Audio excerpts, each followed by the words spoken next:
welcome from Michigan. I'd like to welcome you to our home. We have Ahsoka Tano, Tehya, and myself, Mike. Hello, from Star Wars Collections and Displays, I'm Jack. And I'm Jim. We're here today with Tehya and Michael, two Star Wars collectors. Tehya, Michael, if you could take a moment, introduce yourselves, tell us where you're from, and a little bit about your collection. My name's Tehya. I'm 15 years old, and I'm from Pinckney, Michigan. Hello. Mike, Brighton, Michigan, 53. I had to think about it for a second. Hi, Mike. Hi, Tehya. How are you both doing today? Excellent. Great. Fantastic. So let's go ahead and jump right into it. You've got an impressive collection behind you. Tell me a little bit. Is it action figures, vehicles, helmets, lightsabers, comics? What's your fancy there? Most of it is your 3 3/4 figures. I have 12-inch, which quite a bit of that. Not as many ships. A few comic books left from 70s. Originals. Yes, not in the greatest Wow. condition, but they're still Very cool. Very cool. And so you say there's the carded 3 3/4, there's the 12-inch. Any large ones, any of the small, tiny little ones? The smallest ones I have are the micro machines that are probably about that big. They're still in packages. And actually, Tehya and I were just hanging some of the smaller little metal cast ships from the ceiling, trying to make a little add to it. So Interesting. Now, we've not really talked to anybody yet about the die cast stuff. So tell me just a little bit about what the appeal of the die cast is. to me, the die cast, they did an excellent job of how close they could nail it to the movie, especially with the AT-AT walkers, the TIE fighters. I think that the detail that they put in these was really good. Wow. Very cool. Very nice. Yes, yes, I can see the detail there. So we were messing around trying to hang them from the ceiling. You know, my old eyes and her young fingers and hands, we made it happen. So probably about 20 of them that I have there. Interesting. Out of curiosity, how are you going to hang them? Fishing line? Yes. Yep. Yep. Fishing line and thumbtacks. Yes. Yep. That's exactly what I did too. Okay. Yeah, she the smaller ones for the thumbtacks, she's got to get them loops. I can't see it. So tell me, is there a particular series, story, or movie that you're following? Right now I'm watching Mandalorian, 3rd season, and I'm finishing up the Bad Batch. I think I had maybe 5 or 6 episodes left of that, somewhere around there. Well, and Tehya, I want to kind of go back to a question. You being a little bit younger than the rest of us, when did you see your first Star Wars movie, and where did you see it at? My first Star Wars movie was, I watched it here at his house. My mom and him were watching it, and I kind of just sat down, started watching it with them, and I had an interest to it, thought it was pretty cool, and then started getting into it from there. Wow, that's great. And have you ever seen any of the movies in the movie theater on the big screen? When Solo came out, I forgot when that came out, but when it did, I saw it in the movie theaters with my grandma, my uncle, and a few of my cousins. A bigger impact, sound and video wise? Yep, definitely. Yeah. So collectively, I see in the background a large collection on the wall, and I see a number of items on the shelf. But collectively, how many pieces do you think you have, Michael? You know, I wish I should have thought about that and counted them when I cleaned it up. Because not too long ago, I took everything down, dusted, cleaned it, and put it back up. I couldn't tell you offhand. I'm gonna guess over 200 pieces easy. Wow. Now Very mine, impressive collection. mine started by going to stores. So each time I went to a store, it was like a treasure hunt.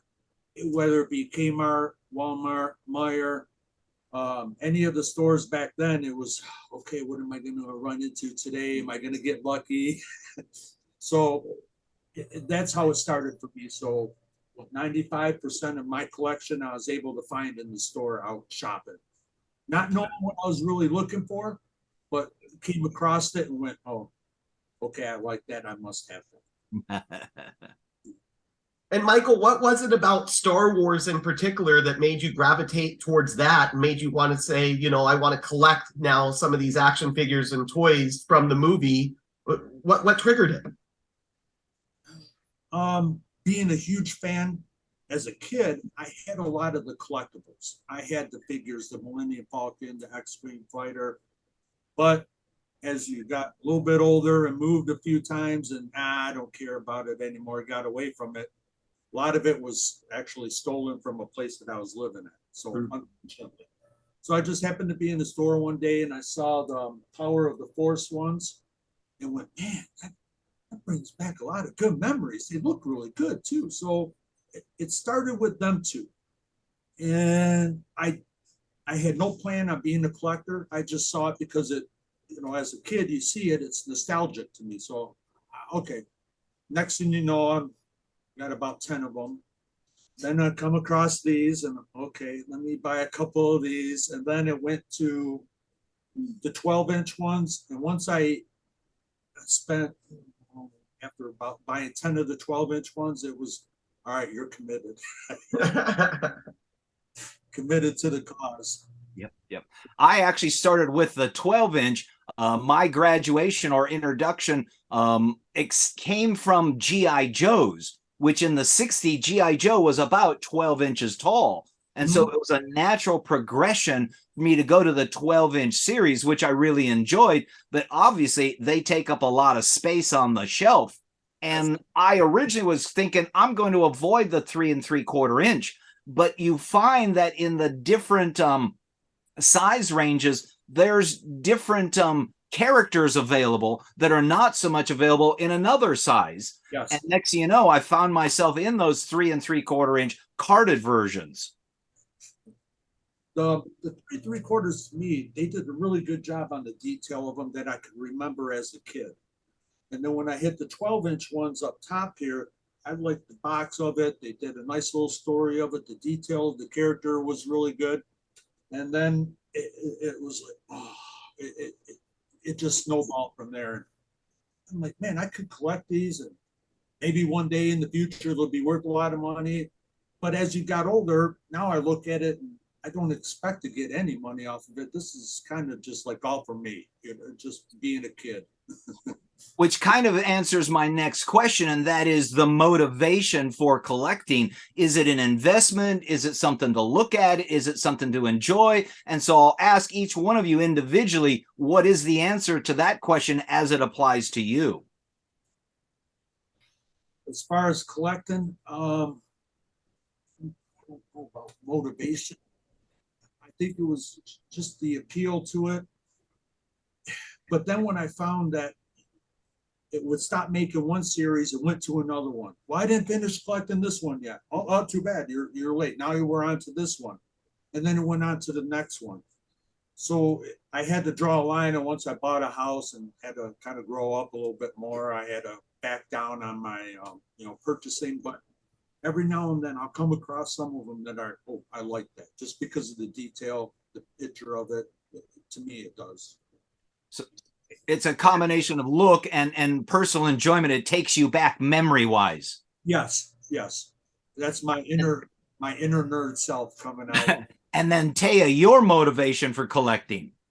I think just like the wow and like enjoyment factor of it. I think it's cool that Mike still has all of them like packaged. I thought that's always really cool. He has never taken them out of the packaging. So they're all in original packaging, original, just as he bought it at the store, which is crazy to see from like when I go to the store now to like when he was a kid getting them at the store. It's different. And I think that's cool that he still has those original packaging and just the enjoyment factor. Well, the packaging aspect is a question we're going to come back to in just a little bit. But before we go there, I want to ask another question. Graded. Are you into any of the figures that are graded? When I first started out with the Power of the Force, we really didn't have internet back when that one came out. So I know if you looked on the back of it, the serial number, it had 0.00. Well, you got the first edition. 0.01, okay, the first run. 0.02, the second one. So I was kind of under the impression that the higher the number went, the lower the value or the yes, the rarity of it. What do you guys think of? Is that yes or no? Jack would be better able to answer that question than I. Yeah, those serial numbers on the back with like the 0.00, the 0.01, I know exactly what you're talking about. Those, or some of the different waves that kind of came out. It could still be a same Luke Skywalker, but with a 0.00, 0.01. Yes. What I understand, the serial numbers don't mean too much, but there are a few variants in a few of those early serial numbers, and some of those variants can be worth a little bit more money. I think more the question that Jim's asking now is, you can send the action figures in to like some of these companies that get them graded and put them in the acrylic case and say, hey, you got like an 85%. Are you into any of that type of thing? Getting things graded and, This is the first I've heard of that, because I've always been under the impression the serial number was the different run of the series, and that the higher so I'm learning something right now from you. Okay. Well, I will tell you then, especially in like your the original Power of the Force 2 figures that came out in 1995, it looks like you have a few up along that top wall there. The most valuable ones from that particular run are originally they came out with the lightsabers were kind of a longer lightsaber, and they switched it to a shorter lightsaber. Well, we got long lightsabers, and actually there's one from Luke Skywalker with tan, or not a tan, but the black cloak. Yeah, he's using the whole entire lightsaber. It was never put in there. Interesting. And it's a long, and the notch for it is the long saber, but it was a manufacturer mistake. Because yeah, some of those air cards, those are definitely there's some collectors out there that are interested in those. But specifically, if you have one that has the tray for a long saber, but they put the short saber in, those are the variants that people are most looking for. And then I know also the one you're talking about with the Luke Skywalker, the Jedi Luke, I think that might have come on a green striped card back. And he has a brown vest instead of a black vest. That's also a decent variant. No, that one you're referring to, the one I have, that's in the Power of the Force with the orange and the... Oh, it is an orange. Okay, right. So he has a brown vest on as opposed to a black vest. Yes, brown vest with the black cloak. Yeah. Yeah. And the lightsaber, but the storage area for it is the long one. Interesting. Yeah, that's it sounds like you have some decent variants there. So that's fun to have. I'm learning this this is good. This is Just to go a step further, the grading is there's an organization that you can send your carded figure into, and then they have a series of questions, for lack of a better description, that they'll go through and look at it. The condition of the card, the condition of the edges, the condition of the plastic, the condition of the figure inside there, the variation, and then they'll come up with an overall rating, which can be either like a 7.0, 8.0, 9.0, 9.5. I think Jack said there is no real thing such as a 10.0. And then they'll take that figure and put it inside an acrylic case and seal it so that you can't take it out of there. And additionally, it's protected. And now you have a graded figure of a certain level that's in a case that's protected that you can then display. It's just another level of owning something that other people don't, for lack of a better description. interesting. I had no idea about that. And Jack, what's that organization called? There's two in America that do it. There's one in Florida that's called CAS, Collectors something and something. And then another one in Georgia that's called CGA. the specific action figure side of it is AFA within CGA. So really only 2 reputable places in the United States that you can send these in, and it actually increases the value if you get, you know, a decent score on it. There is another place in the UK called UKG that also does some grading, but obviously being American, it would, you know, just cost so much to get it sent over there. Over the pond, yeah. Yeah. Exactly. And so my next question is the importance of the item collected. And before you answer the question, to me, the question stems from, at least as far as my collection, was I was trying to amass as much as I could. And so to a minor degree, the cost of the product versus the quality of the item outruled the latter, meaning I wanted to collect as much as I could, and having a graded 9.5 versus a 7.0 or something that the card was a little tweaked or something didn't really matter. It was what I could gather in my collection. To you, what is the importance in getting those items? And I guess it kind of quality wise versus price wise. The quality wise, I would always make sure everything was the best that had to buy at the store that wasn't folded. So if there's 5 of them, I'm looking through, I looked at the serial number, I was misled all these years, now I know different. So I would look at that, I would look at the edge of it, I would look at the character itself, the detail of it, if I liked it, and the cost, like the 3/4. Okay, you knew they were roughly, I think about that time, about $5-6, I think I was paying for them. So, okay, I could do that. But now I look at them and go, I don't like the quality, and you're asking way too much for that. Believe me, if I could collect more, I would. But I just don't, I would have to, more room, I'd have to work more overtime. Because they're not cheap, the ones that they make now. You guys know that. Let me ask a follow-up question here, and this is to both Tehya and Michael. I'm curious about, you know, Tehya, you mentioned earlier that one of the things that you're most impressed about Mike's collection is that they're all still in their boxes. What do you think about opening them up and having these like a loose figure, you know, letting it be a toy type thing? Is it more important to be in a box or to open it up and actually touch it, feel it, move it around? He seems a little scared of that factor. No. Personally, no. No. I have doubles of some of the ones I have up on the wall here, but they're still in packages and they're in a different case. I kind of, when I opened these up, I had to. This is because, all right. But no, I'm not opening. I think action figure wise, keeping them in packaging is important because it shows like the rarity of it and like how it's changed over the years. Like I could go to the store right now and find a Luke Skywalker action figure, but it's not going to be the same as any he has on the wall. And that keeps the rarity, I guess, of it, kind of just the fact he's kept them in packaging all these years. Like everything he has is in packaging. Everything.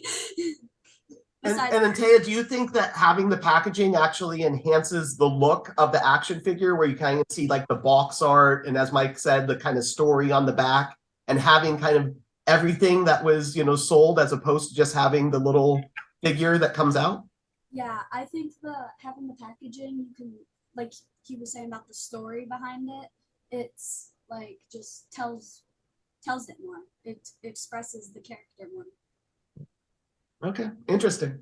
And so this again is a question for the two of you separately. How much time or how long has it been that you've been collecting? 90, 94, 95. I'm going to guess is when I started, because that's when I first saw the Power of the Force one. So that's where it started for me. And it was 3 So almost 30 years then for you, Michael. Yes. And then Tehya, you're what, 15? When did you start collecting? I don't have as much as obviously Mike has, but I have some things like some Luke Skywalker like action figures, a lot of Baby Yoda stuff. Have an obsession for that, but I probably started a good probably 5 years ago with him, kind of just helping him organize his collection, add some things to it here and there, such as like we were talking about the ships today, we were hanging, stuff like that. We do a lot of that. So. And whenever And, I'm sorry. no, good. When any of the relatives or that or her friends would come over, the first thing she'd do is, come on downstairs. I gotta show you this. Yeah. So yes. And Tehya, your collection, is his collection your collection, or do you have your own collection? I have some things at my house that are a little just more like I was saying, the Baby Yoda and like some Mandalorian. I don't have necessarily like all these, but this is more his collection. He's done this for many years before me, and I just kind of came in, just kind of had an interest to it and thought it was cool. But it's a way of dad and daughter kind of bonding too. So he brings you into it. He includes you into it. Yep.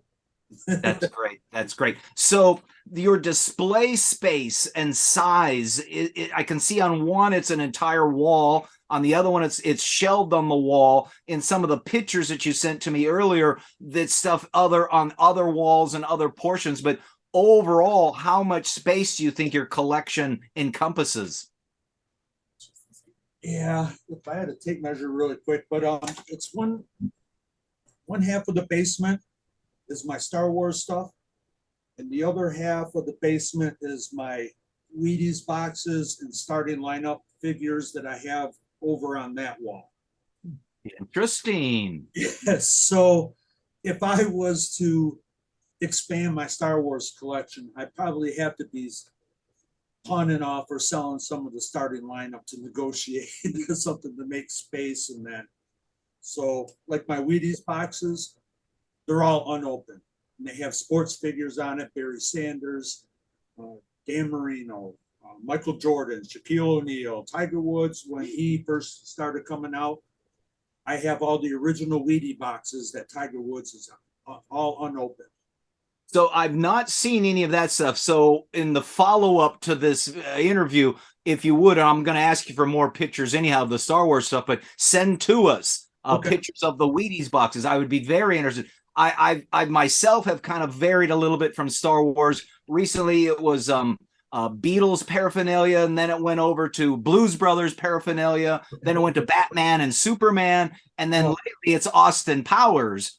I even have old tobacco tins out in the kitchen on a shelf, but I've never come across anybody who collects Wheaties boxes.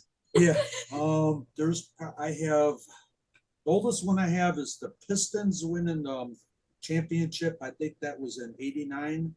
I think that's the oldest Wheaties box I have. I probably have about roughly 40 of them. And wow. Just all sports figures. And like yourself, you went from this to this to this to that. It was all right. Wheaties boxes, starting lineup, Star Wars figures. You need to stop and pick, just stay on point. So the Wheaties boxes I'll still look at time to time if I go to the store, and if I see one that I like, I'll pick it up. But the starting lineups, I don't even know if they sell them anymore, to be honest with you. So I stay away from that. And if I go to Target, I'll look in the the Star Wars section to see if there's anything new that I like. So, it's interesting that the items that one collects may cease for whatever reason, but the disease continues and the spotlight just moved to something else. I know. Fortunately, I'm good where I'm at now because I keep thinking, you can't afford to go down any other hobby right now and start collecting stuff that you don't even open and start hanging on walls. No, you can expand a little bit here and there, but discipline. Yeah, discipline. It takes a lot of strength and a lot of mental discipline to control yourself. So on the display aspect, I see to the one side all the carded figures are pinned, I assume, to the wall, and then on the other wall they're shelved. So how do you go about affixing, for lack of a better description, the items? What's that? He has them in order. Very ordered. I have them in order, and since they have the notch on the back of the cardboard where they display them at, that's where I put the thumbtack, so I'm not actually putting it through the back of the cardboard in case of, you know, the integrity of the board. Right. I do have them in order. I don't know if I have a completed collection or for that series or not, because it went from this to this to this to this. And when you say in order, what do you mean by in order? When they actually came out from the manufacturer? Yes, and the movie order. Okay. Like up in here, I started with the Power of the Force. That was the first ones, and then it went on to the Power of the Force with the green backing, and then the Power of the Force with the other green backing. But the difference is that they had like a clear picture on the green backing ones, and then they went to the hologram looking type picture on it. So right then when I started coming across those, going, it's still the same series, but why am I got a clear picture in a hologram? Are we starting another series and I don't know about? So I'd have to get them. And then they came out with the microchip ones. And it's like, oh, what am I going to do with the microchip ones? And I think there's one that has a coin in it as well, isn't it, Jack? Not in those Power of the Force ones. The coins didn't come until the 30th anniversary. Okay. And so going back to the display, aside from the ones that are pinned to the wall, the ones on the shelf, what is the shelving constructed of? 2x4s. Okay. Okay. They seem to hold the best. They don't want to lean as long as they're flat. And then just regular hinges to put them on 2x4. So they just. And so you obviously made those yourself as opposed to bought or something. And the 2x4, did you clear coat it? Did you stain it or anything before it went up? No, because I was afraid to put anything on it, because if the items are sitting on it over time, Transfers. move, are they going to stick to the bottom? Mm-hmm. So I just kind of left it at that. And over the winter time, I took everything down, rearranged it, cleaned every single piece off. And then like with this wall right here, I says, well, I think I'll do all the 3/4 inch ones. And I'm about halfway through and I'm looking at this wall behind me going, how am I going to do this one? And it just, you know, kind of rolled from there. It took me about 4 or 5 days to kind of move things. And I don't like this. I got to take this down and start over. And then along the lines of the display itself, are they lit in any particular manner to enhance, to create effects or produce colors or draw the colors out? No, I do have lights and I can spin them around.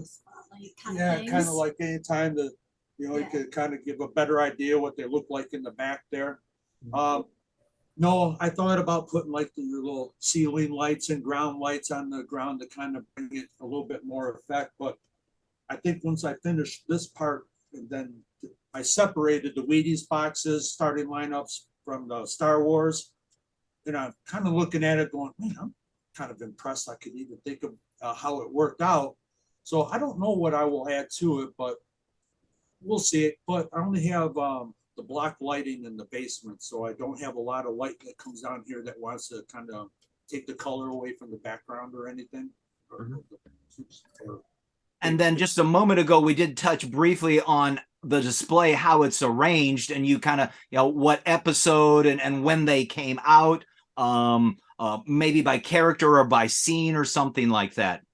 No, it's just mostly by when I purchased them and when it came out. I put them in order like that.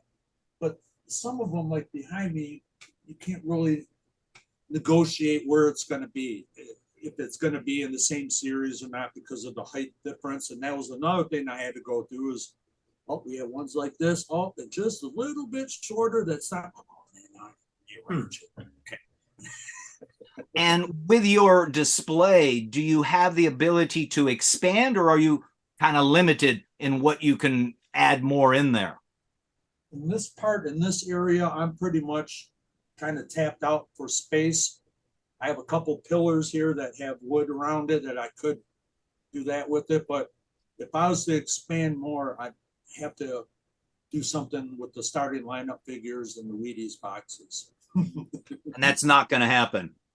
No, probably not.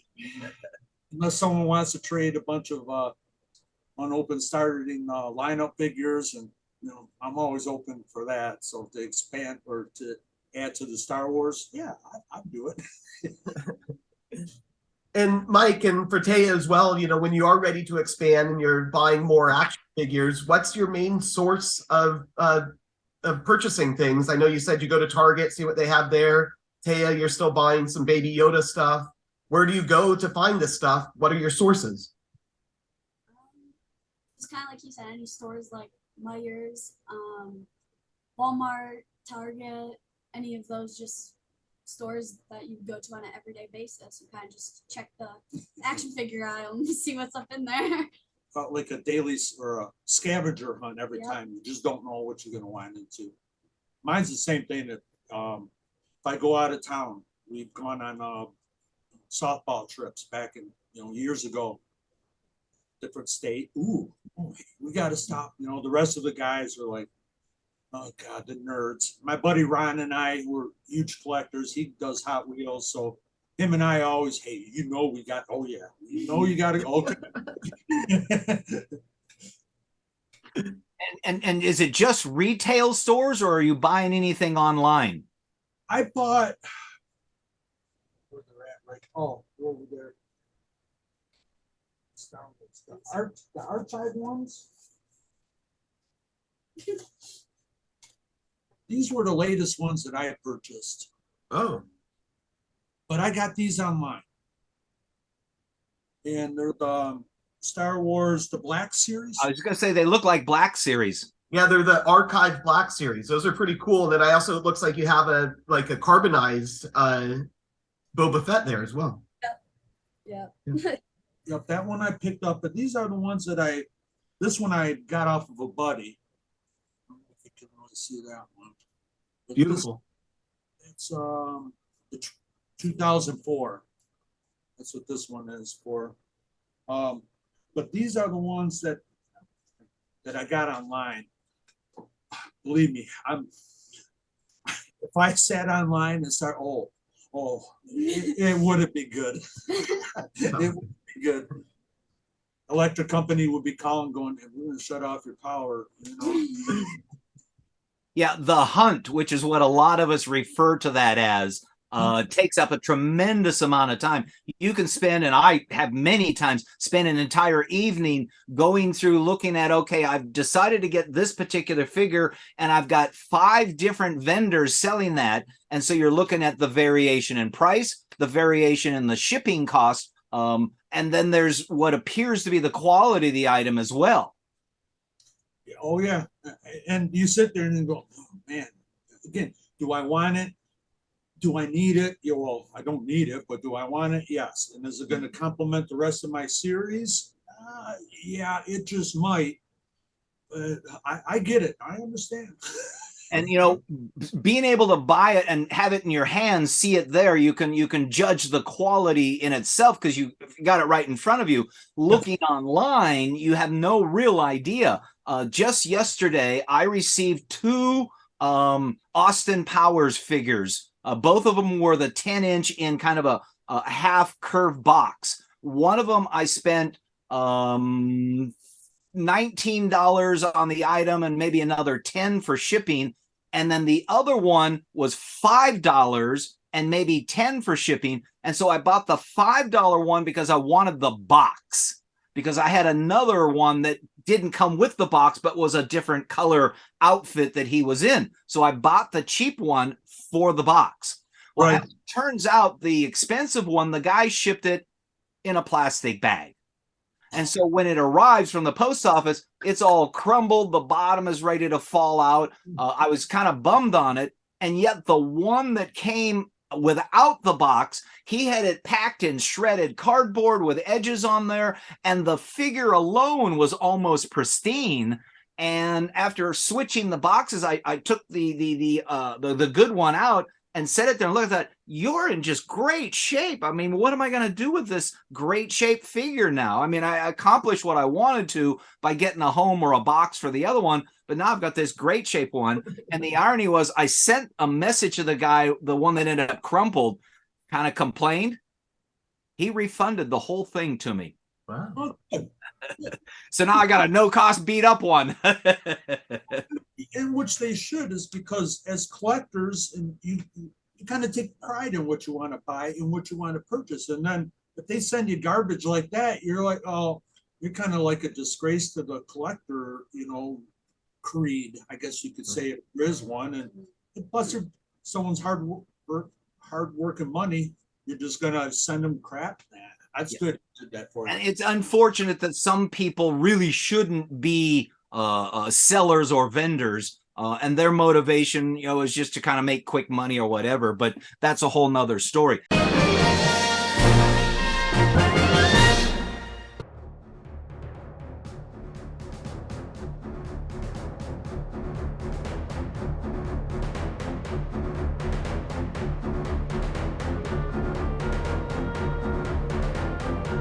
According to Yoda, there are always how many Sith Lords? No more, no less.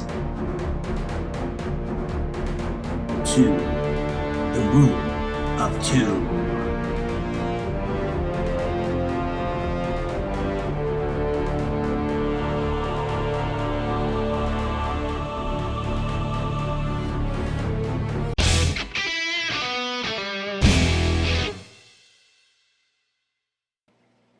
Hello, I would like to take a few moments to discuss with you a serious affliction that may be affecting many of us.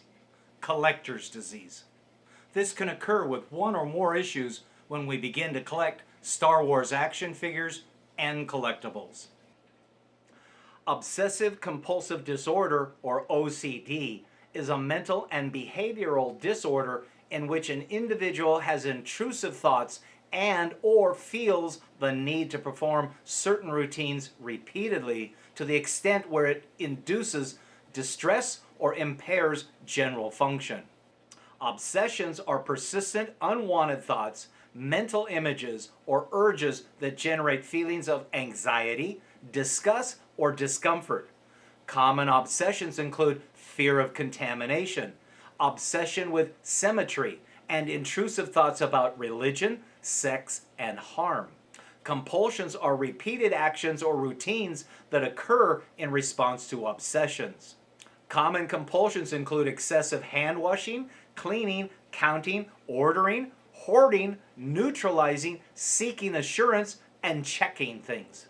Washing is a response to the fear of contamination.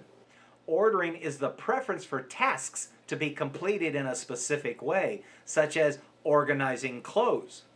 Hoarding is the collecting of unnecessary objects. Neutralizing is the act of engaging in a ritual to make up for supposedly bad behavior. Checking is the compulsion to check particular objects or places to ensure they are a certain way. The phrase obsessive compulsive is sometimes used in an informal manner relating to OCD to describe someone as excessively meticulous, perfectionistic, absorbed, or otherwise fixated, such as those who collect things obsessively. Whether you've been collecting for years or are looking to begin your first collection, there are many collectibles to choose from. Whatever you choose, take pleasure in the art of building a collection. In the end, collecting is something that is meant to be enjoyed. Whether you view it as a scavenger hunt, a great way to expand your horizons, or simply a way to brighten your home, collecting can be an enriching and rewarding experience for all family members. Most importantly, though, be aware of its consequences. But above all, enjoy it and have fun. I'm Jim Stein, and may the Force be with you.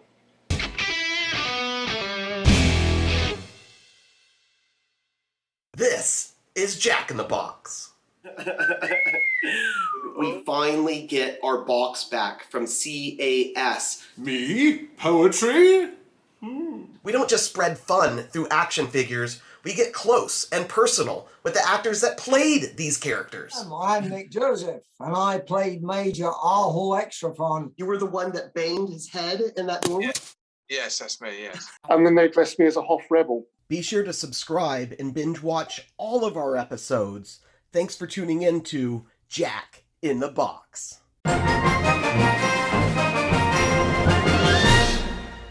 I did make some notes in regards to some of the videos you sent to me, and I kind of want to move through these kind of quickly just a little bit, but I saw a dewback, a Ronta, a speeder, a cloud car, armored transporter, the Jabba Palace, an air speeder, Jar Jar Binks, a Finnish flat, I don't know what that was, a droid fighter, and a Rancor. So you have a number of large figures in your collection.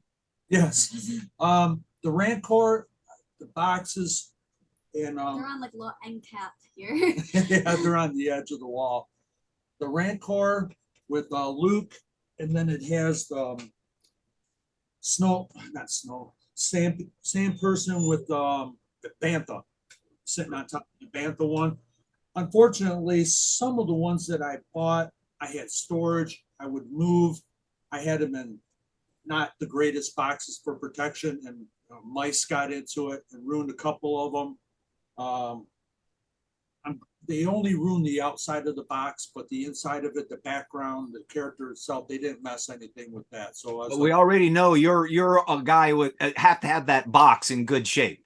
I do. I look at it and say, if the box is terrible, then it kind of kills the whole thing, you know?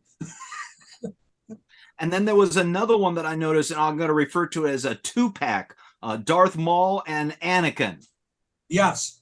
Those I got at actually Sam's Club. I had made that note here, Sam's Club. And that was back, oh gosh, in the 90s too. I think it was, well, it had to have been because that was a new series that came out when it was the first one. And my buddy, I think it was Ron actually, says, we got to go up to Sam's Club because he found out that there was going to be some Hot Wheels there. I went along because, okay, man, this is what we do. And actually found both of them there at Sam's Club. So that was kind of like a rare find. There's I can't remember another one that was a rare find.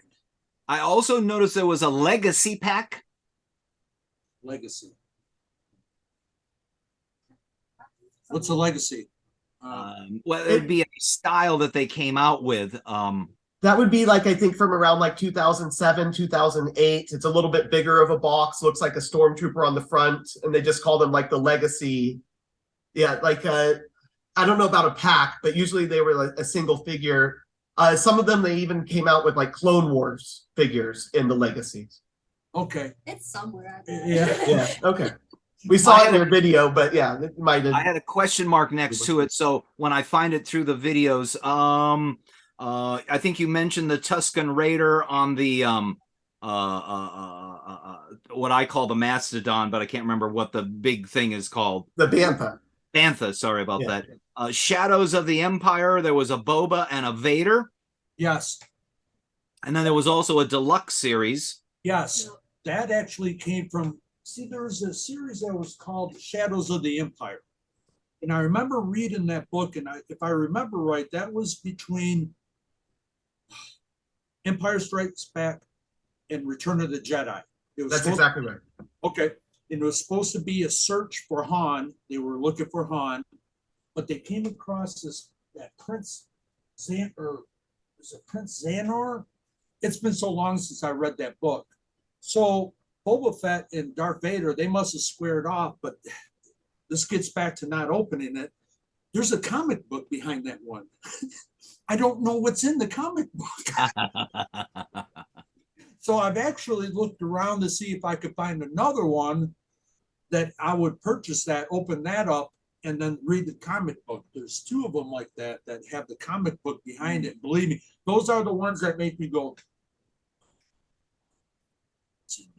I'm sure if I could go online, I'm sure somebody probably put the comic book somewhere, but it's more of the, I wonder what they're talking about. I wonder what story takes place. There is a R2-D2 that I bought that's in a box, and it's one of those not automated, I'm trying to think of the word, but you could shout out a command and then it would kind of spring to life and do its thing. And I think I paid maybe $75 for it, and I had it shipped in here, and turns out the box has never been opened. It still has the original tape on it, and I thought, Jim, you cannot open this up. You will ruin it. Yes. And so it is still in the box. And what you see behind me was the replacement I bought to fill the need for what I wanted, but it's a loose figure. Okay. I have one of my, I'll show it really quick here. My prized ones Yeah. is this one. Is that Luke or is that Han? That's Han. That's Han. Uh-huh.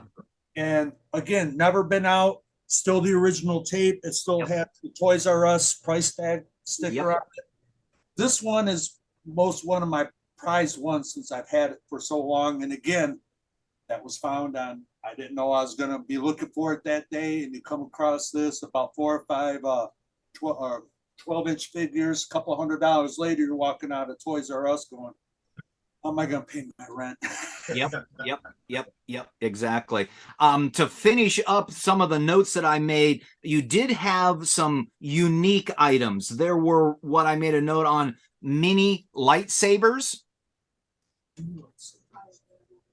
Probably the nostalgic wall. Yeah. Along with the Burger King glasses. I don't remember seeing the Burger King glasses, but there was a shower head. Yeah, the shower head is for R2. Yes. I'm pretty sure one of the glasses right there. Yep. My sister got me this, or my niece got me this. I never took it out of the package. And right there is. Oh yeah. Okay, very cool. Beautiful. Wow. Came out in 77 to 80. Yeah. So those are the old ones to have. Those are awesome. And then I think the closest I came, which is the last of my questions in regards to some of the notes I'd made, the closest I came to your cereal boxes was I saw something that said family size and cereal, and I just interpreted that as maybe being a Star Wars version. Yeah, that's it. This one's my fault. But those are unique things. Yeah, I have one and she has one. Now, are those going to be opened and had for breakfast, or they're going to be closed?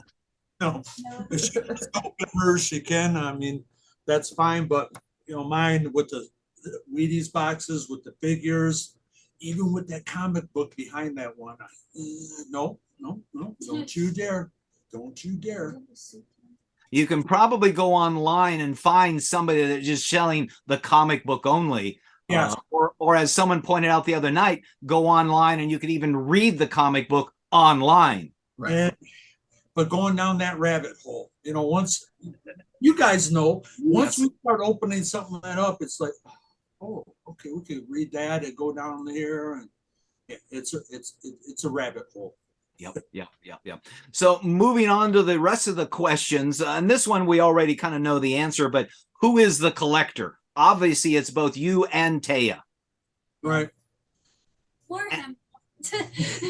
Definitely. And in regards to collecting, and this is sometimes an awkward question to answer, but is it an obsession? Is it a compulsion? Is there a budget? Are you under control? Are you out of control? I'm under control now. It's a budget. Prior to what got me here was at times out of control, but once, like I said, once you were committed, oh man, I gotta have this. This goes right along with it. It'll all work out. It'll all work out. My name is Jim and I'm a collectaholic. That discipline, it's, and I'm glad that yes, thank you. Retain from it is just because it could be very, very bad. And so out of all the items that you have there on display in your collection, aside from the two of you, who sees your collection? It took me a long time to kind of put together that video and put it out there, is because it's mine. And I mean, look at like your guys's and the other videos that you've done with the interviews. I mean, these people are just, and I kind of look at my little modest, me It's an impressive collection. Don't let yourself down. You have an impressive collection. You're ranked right up there with the rest of us. Well, I think that just because it's taken so long, and I didn't know I was going to do this. I, didn't know it was going to turn out this way. So it's over, what, 30 years now? Almost 30 years that it has been. But I've even gotten into the Hallmark ornament ones. I don't know if you saw that in the video, but I think so. I have about eight or nine Hallmark ones. They still haven't been opened. For I was going Hallmark, to ask, for the Hallmark ones, you have to open those and put it on the tree, right? but again, my frame of mind is, don't you ruin the integrity of how you got it. Yeah. I'm looking around, oh, this looks nice. And that's the thing, homeowner, regular bills on top of it. We all know how that is. And okay, you got to be disciplined. You can't be total nerd geek all the time and spending your money doing this. It's not going to do anything for you. Did you see on the video there of the fan club? Yes, I have that note here in the top right corner, fan club, literature, and newsletter. Yes, that's way pre-internet. That's where you had to drop it in the mail and they send it back. And I'm kind of proud of myself to still have that, but I'm trying to figure out, we were talking about it yesterday, about how to put them all up. Should it be an individual frame? Should it be one big poster board? But it's already faded. I mean, this is what, 1980, pretty much when the fan club started, I think it was. So I don't want to have it faded anymore. So I'm still on the fence of what to do with that. Just the thought that kind of occurred, two thoughts. When you go to the toy store or wherever you see posters and they're in a rack where you can turn each poster, they're hinged on the back side, and then you can see the front and the back side. The other thought is a typical binder, 3-ring binder, and then they have the plastic sleeves that you can slide the letters in there. And so that you can keep it closed so it's not exposed to the light. And if you want to read it or show it off to somebody, they can open up and thumb through it. Almost like the whole family portrait. Yes. I'm here. Yep. My newsletter portrait. Her, when her and her mom were watching that, her mom, did she have a bunch of questions? Yeah, my mom, when we were watching the movie stuff, she wrote down a whole bunch of questions like on a piece of paper and came over here and was like reading them to Mike, waiting for him to answer them. It's not a bad idea. I mean, me and Jack have conversations all the time about this particular episode or that particular episode. After we got done with last night's interview with the fellow in Australia, we spent 2 hours on the remaining Zoom video talking about the Mandalorian episode just the other night. Well, we could go down that rabbit hole. I'm all ready for that. Did you? Oh, go ahead. And so the people who do come over and see the collection, what do they say? It's kind of funny, is because she's like the court. She'll bring them all down here, show it off, and look at this, look at this.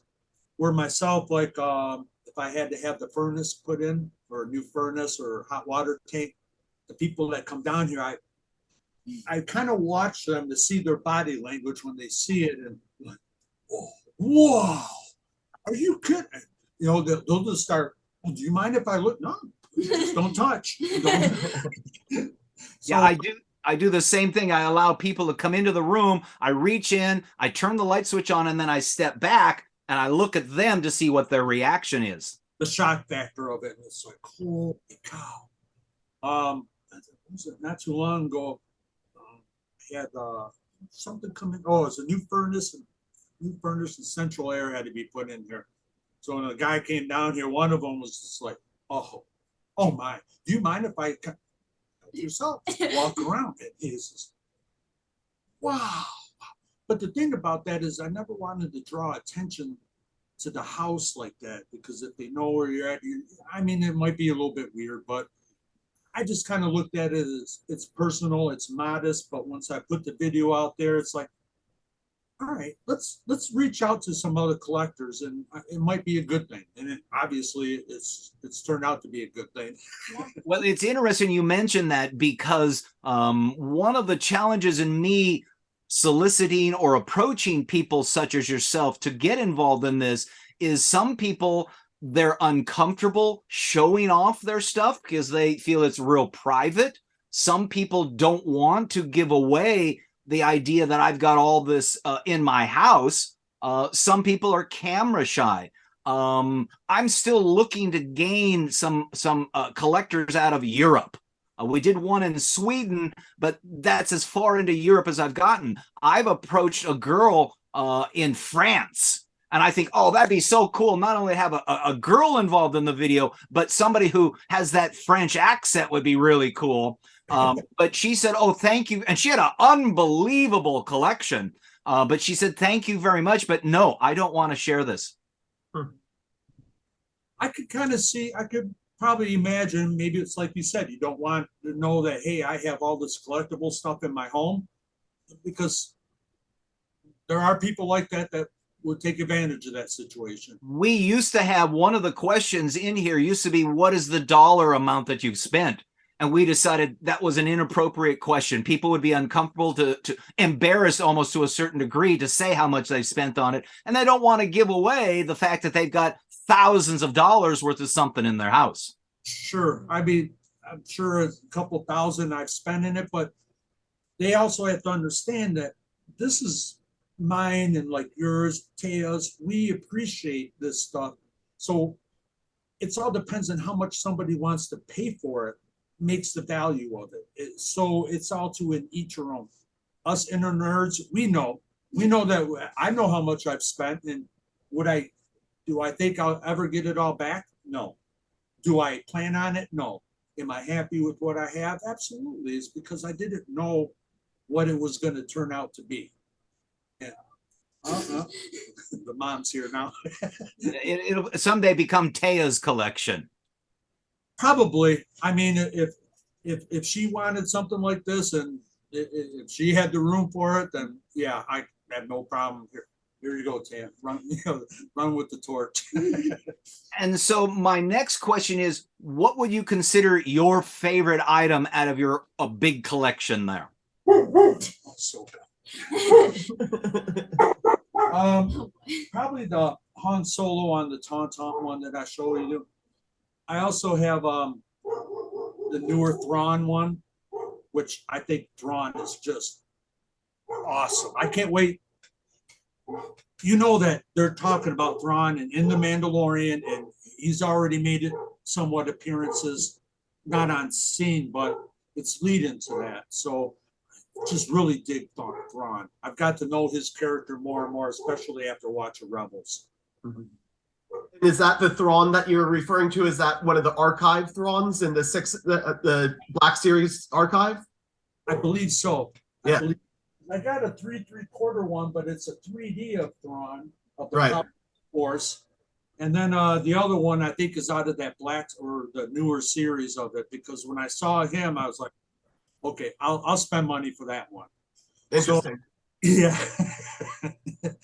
and that was online, so it's like I can't see it. I don't know what the box is going to look like. I don't know how good the character is going to be. Do I really want to spend what $20 on something like that? And once it showed up, I was happy with it. Good. It ought to be good. Let me go back to an earlier question about like what they say about the collection. And Tehya, this is for you specifically. You said you were 15, so I imagine that the friends that you bring over are around that same age range, 14, 15, 16 years old. What is the status in their head as far as Star Wars? Are they excited about Star Wars? Do they think it's passé? What is the future of Star Wars for people your age? I think it's changed over time for sure. More people just think of it as like a episode just show to kind of watch, but they don't understand like people who collect it, like Mike and you guys and stuff like that, the story behind it, the value of it all. So when I've showed my friends, they kind of are like that's a lot of Star Wars. Like that's a lot of Star Wars stuff. Like they're over here with their like little Luke Skywalker stuffed animal when there's like this. So they think it's cool. It's just they don't understand the behind the scenes of it all. Interesting. And Tay, I'll start with you again. You know, being a Star Wars fan, do you have a favorite movie or television series that you're following? What's your favorite one? Well, like I said earlier, right now I like The Mandalorian a lot because Baby Yoda. I've had an obsession with him for a little bit. That and probably like Luke Skywalker. I think his story just in general has a lot of purpose and meaning, and how it just all ties together around him and like Darth Vader and stuff like that. Mine's Vader, the Anakin story. I mean, sad, and it's always we can have debates on it, like Vader, is he really the villain or is he the victim? I mean, because you got to remember, he sold everything out for love, for Padme, and he wound up being, deceived by the Emperor. So you kind of, is he a victim or is he a villain? So the whole story is Anakin from a kid, from his mom being a slave, having to come back and find her, having to leave her, the abandonment, the Jedi code where you couldn't have attachments, things along that line. I think I still don't know if Vader is the villain or the victim, but man, he's so brutal. Interesting. I never really thought about it in that way, but yeah, is he the villain or is he really the victim and all the stuff that he's gone through? I have kind of mentioned this before in other interviews, but Steven Spielberg and George Lucas, and there's a few others out there, they all came from broken homes. And so their foundation of the stories they tell are from that perspective. I mean, if you look at all of the Steven Spielberg movies, even back to E.T., it's broken homes. Mm-hmm. And that's why the story, as I grew older, the story grew more and more on me, is because you saw a poor kid. He had to leave his mom. Didn't have a father. Didn't even know who his father was. Had to move along, losing Qui-Gon. Learning the Jedi code, but then the Jedi code telling you, well, you can't have attachments. You can't be in love. Obi-Wan almost left the Jedi Order for a woman he loved. So, and then as it went on, he went and found his mom, killed the Sand People. So right then he started going down that dark path because it was the hate, the resentment. You're pissed. And then it went on, and then the Emperor manipulated him and saying that, hey, I could save Padme, but you're going to have to do this for me. And once he was found out that Padme died, that Emperor just basically manipulated him and used him. And I don't know if you guys know this, but right after he was in the Vader outfit, the Emperor really messed him up. He force lightning him. He almost took him down to basically say, I am your master now. And his suit, that's the only thing that wouldn't stop would be the force lightning. And the Emperor did that on purpose. So now you're stuck living in this hate, evil, negative world. So it always made me wonder, it's like, is he really the victim or is he a villain? Because he sold himself out for the love of his life. No, you're right. No, the Anakin story, I really do feel, at least from episodes 1 through 6, that's really where the focus is. It's his story going through those 6 movies. And it is a tragic story. It's very Shakespearean in that way. Yeah, absolutely. And that's why I think you can relate to it, to life with some people. It's because, they didn't have their father around.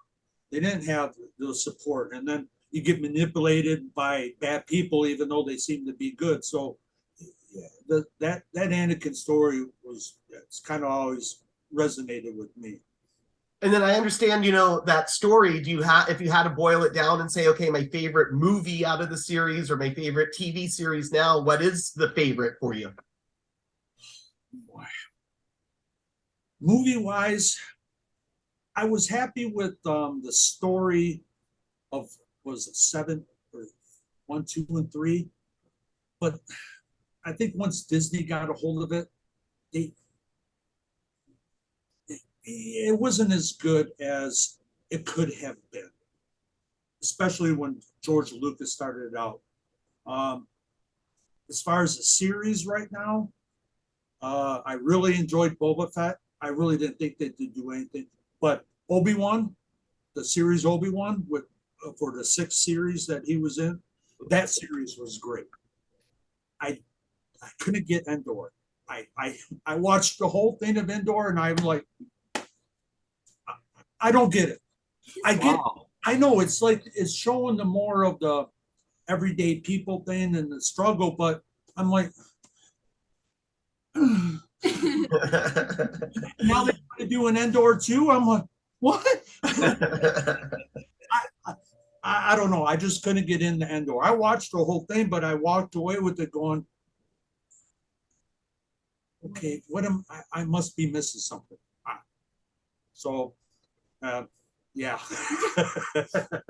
And so, Mike, your favorite character, I'm guessing it is Darth Vader. He's not my favorite character. Okay, who is? I appreciate the story of him and everything behind it, but I think Han. Okay, why? Han is because he had that edge. He was just like I don't even want to be part of the rebellion. This isn't me. It's just Chewie and I. His character, I kind of like that he had the bad guy appearance, but his heart was pure gold, so to speak.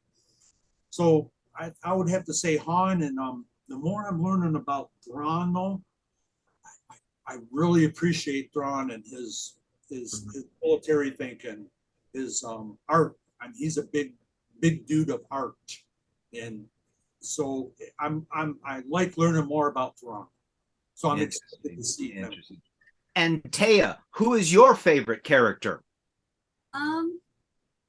I appreciate like Baby Yoda and like Chewie and like the like R2D2, BB-8, like those ones. I feel they have a lot of history and storyline to the whole, all of Star Wars, and they have a lot of just meaning to each episode. And like, I mean, yes, there's the factor of, oh, they're so cute, but then there's also like there's Baby Yoda with the Force and how he came from Yoda himself and how he got taught the ways from the like Jedis and all of that. And then there's like BB-8 and all of that who came in and was even before that. Like just how like all the like the drones and like the just animal factor, I guess. There's a lot of tying into it, which I feel is important. Plus R2, he's seen everything. Yeah. I feel he knows everything. They've been around for all of it. They've been from first episode ish. Like they've been from the beginning and they just know it all. And I feel that's a lot, especially with the Force, how they talk. That's a big, like you hear in Star Wars, may the Force be with you. Like that's like a huge factor. So Great. And out of all the different movies and all the different series, is there one particular character, Tehya, that you would like to be? I don't know. I think just going back to that, the BB-8 and R2D2. Honestly, they're little just drones, but they know a lot. And then, Michael, is there a particular character, if you had the ability to be in the movie, a particular character you'd like to be? Obi-Wan. Obi-Wan. And why? Oh, after seeing that Obi-Wan series, because again, you really never knew how much power Obi-Wan had until you actually saw it. Like the first Mandalorian series, when everyone was waiting, who was going to come rescue Grogu? There was only what? It could have been Luke. It could have been a couple other people that possibly could have done that to save him. So when Luke showed his appearance on there and thrashed those droids, I was on a high for 2 days because we never saw Luke in his prime. You read about it, but that was it. It was or a visual. But when he came in there, it gave you that is the Vader moment, like in Rogue One. And then when Obi-Wan squared off with Vader again, it was like, dude, I never knew you were that powerful. But I mean, we knew Yoda was, but Obi-Wan, nah, never knew you were that bad, dude. That's great. That's great. So my final question is, as a collector of Star Wars items, and speaking to either future collectors or current collectors, what advice would you pass along to them? Don't open anything. That's me. About Tehya. Tehya? I don't know, just the importance and storylines. Remember that, the storylines behind all the characters and behind the packaging and behind the just like I said, storyline itself. It's a whole just storyline. It's a huge one. Excellent. Excellent. Well, first of all, I want to thank both of you for taking the time to share your insight, to provide some education to us, and to show us your collection. So again, thank you very much for allowing us into your home and to see your goods. Oh, wow. Yeah, we appreciate it. We've been excited for it for a couple weeks now, looking forward to it. So again, this is the first. We've never done anything like this before, but I mean, to see your collection and your videos that you did your interviews on, I was just like, wow, man, look at all that stuff. I ain't got nothing on them. But again, it's like you said, it's all a matter of like Jack's behind yours. I mean, wow, cool. And the colors behind it and the backing of it and the characters, it really sticks out. And just as a little FYI, I met Jack, who is a moderator of a Facebook Star Wars collectors group, and he happens to host his own YouTube show called Jack in the Box. Oh. And what he discusses is he's got items that he's either sent in for grading and he gets them back and then unboxes them and then shares with us the graded level that it came from, or he's got things from his childhood that have been stored away. And so him and his nephew will open up those boxes and bring those items out. As far as that display that you see behind him, Jack, tell us a little bit about that. Well, that's actually a display that I got from a guy in the UK. He makes those. That's kind of become his profession now. So it's all different types of material and things like that he's able to print onto there and then ship these around the world. It basically holds 99 action figures, and those are all my original vintage figures from when I was a kid. I still have those in some of my collector cases, and so we've been taking those out and putting them into the display case. What you actually see behind me is a picture of it. That's not live right now. I kind of have just like a room upstairs that's kind of hard to do the zoom from. So I just have a picture of it. But my YouTube series right now is, as Jim mentioned, called Jack in the Box. We're taking each of those figures and we're talking about them before we put them into the case. And then each episode, we get bigger and bigger as far as the amount of characters that are in there. Oh, that sounds pretty fun little mini series. We're on about episode 7 or 8 right now, and I'd say we have about 1,500 views on those, which is pretty good. Yes. excellent.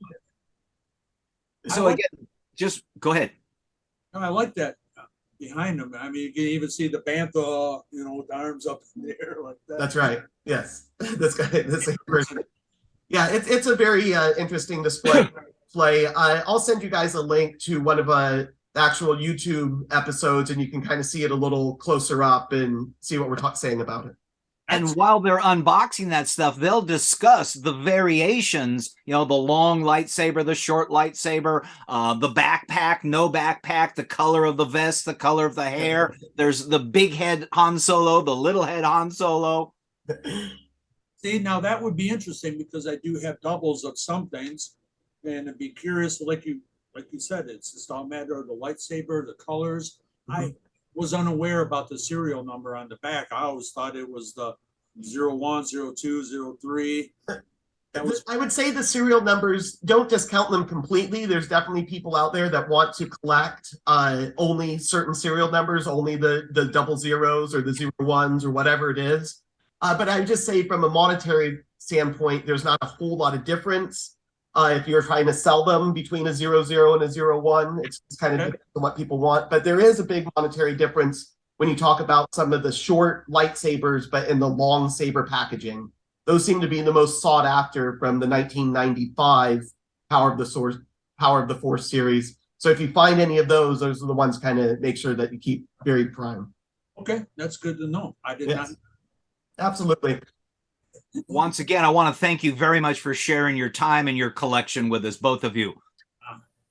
And before we actually break, let me just remind the people out there that are watching us on YouTube that there's comments down below. If you want to ask Tehya or Mike any questions about their collection or have any comments for them, please use the comments down below. And I'm sure at some point they'll check the video and they'll reply to those comments. Also, if you've made it this far in the video, I am going to ask you to go ahead and like this video. Obviously, there's something that you like about this. So go ahead and give us that like. Subscribe to this channel as well. That's the best way to kind of spread this information out to all the collectors out there. Basically, just do all the little things that they ask you to do on YouTube and help us spread the fun. But again, I just want to say thank you to Jim. I'm Jack, Tehya, Michael. May the force be with you. Thank you very much. Be with you. Take care.